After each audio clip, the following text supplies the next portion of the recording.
Assalamualaikum warahmatullahi wabarakatuh. Kembali lagi dengan saya. Pada kesempatan kali ini saya akan menyampaikan sedikit tentang uji hipotesis. Masih sama seperti sebelumnya. Di sini saya masih menggunakan buku panduan ini. Ya, jadi di sini nanti kita juga masih mengolah data. Jadi kita juga masih membutuhkan software SPSS. Oke. Jadi hipotesis itu dapat didefinisikan sebagai pernyataan sementara namun dapat diuji. Hipotesis dibuat dari teori yang menjadi dasar model konseptual. Hipotesis merupakan hubungan yang diperkirakan secara logis antara dua variabel atau lebih yang ditunjukkan dalam bentuk pernyataan yang dapat diuji. Dengan melakukan pengujian hipotesis dan menegaskan hubungan yang diperkirakan, diharapkan bahwa solusi dapat ditemukan untuk mengatasi masalah yang dihadapi.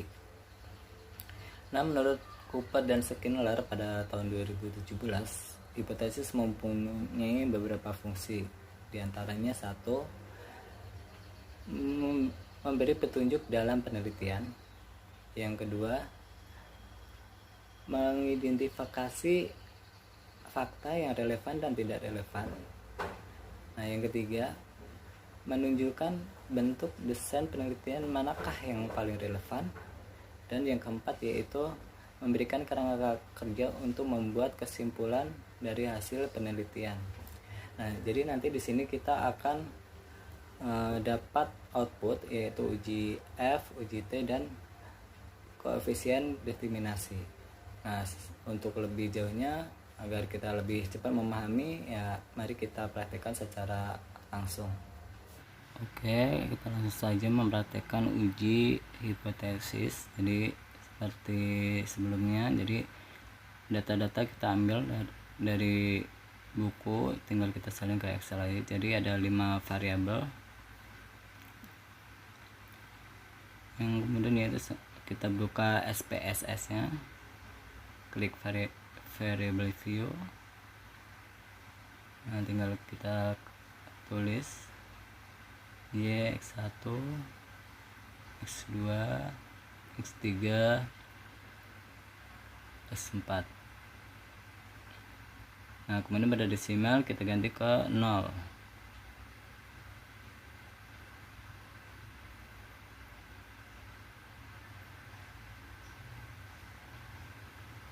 Selanjutnya yaitu pada measure kita ganti ke scale.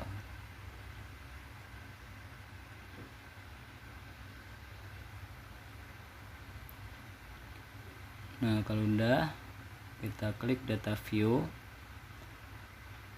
Nah, tinggal kita salin data yang ada di Excel kita tadi, kita copy. Nah, tinggal kita paste ke SPSS.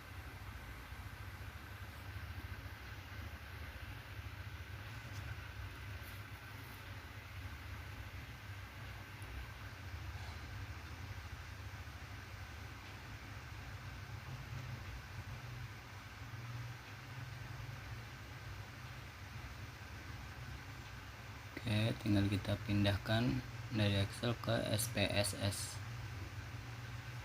data-data yang sudah kita salin dari buku tadi.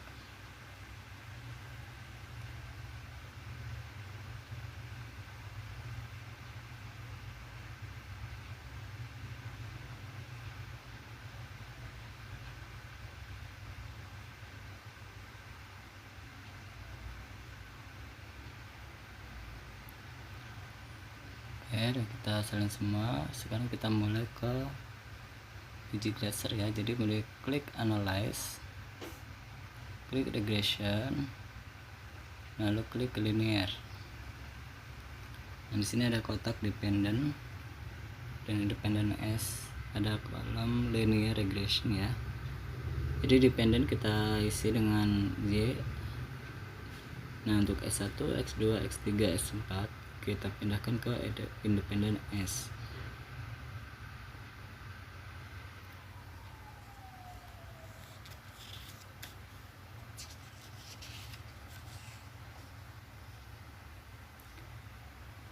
Nah, kemudian tinggal kita klik OK.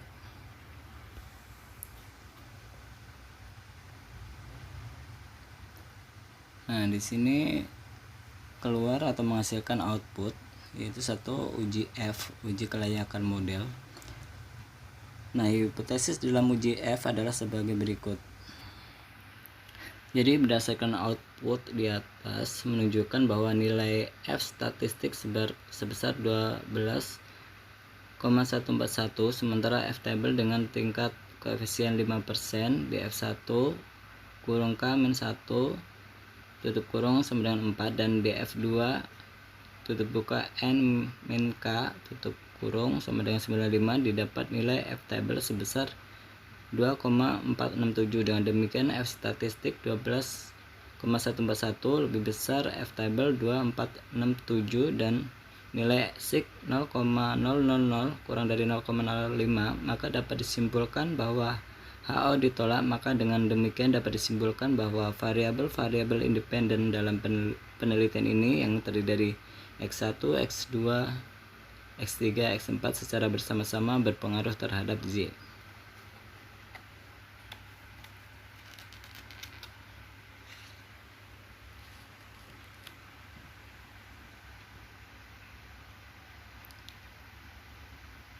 Dan selanjutnya yaitu hasilnya uji T. Nah, pada tabel dapat menunjukkan bahwa nilai T statistik X1 sebesar 5239, sementara T table dengan tingkat koefisien 5% DF kali N min K sama dengan 95 didapat nilai T table sebesar 1,985. Dengan demikian T statistik X1 239 lebih besar T table yaitu 1,985 dan nilai sig 0,00 kurang dari 0,05, maka dapat disimpulkan bahwa variabel X1 dalam penelitian ini memiliki pengaruh terhadap variabel Y. Nilai koefisien regresi variabel X1 sebesar 0,539. Hal ini menggambarkan bahwa variabel X1 berpengaruh positif terhadap Z. Kemudian nilai T statistik X2 sebesar 2,204, sementara T table dengan tingkat koefisien 5% DF kali N min K sama dengan 95 didapat nilai T table sebesar 1,985. Dengan demikian T statistik 2,204 lebih besar dari T table yaitu 1985. Kemudian nilai T statistik X3 sebesar 2,242, sementara T table dengan tingkat koefisien 5% yaitu 95 didapat nilai T table sebesar 1,985. Dengan demikian T statistik X3 yaitu 2,242 lebih besar dari T table yaitu 1985. Dan nilai T statistik X4 sebesar 0,912, sementara T table dengan tingkat koefisien 5% 955 didapat nilai T table sebesar 1985. Dengan demikian T statistik 4 0,9125 kurang dari T table yaitu 1985 dan nilai sig 0,36 lebih besar 0,05, maka dapat disimpulkan bahwa variabel X4 dalam penelitian ini tidak memiliki pengaruh terhadap variabel Z.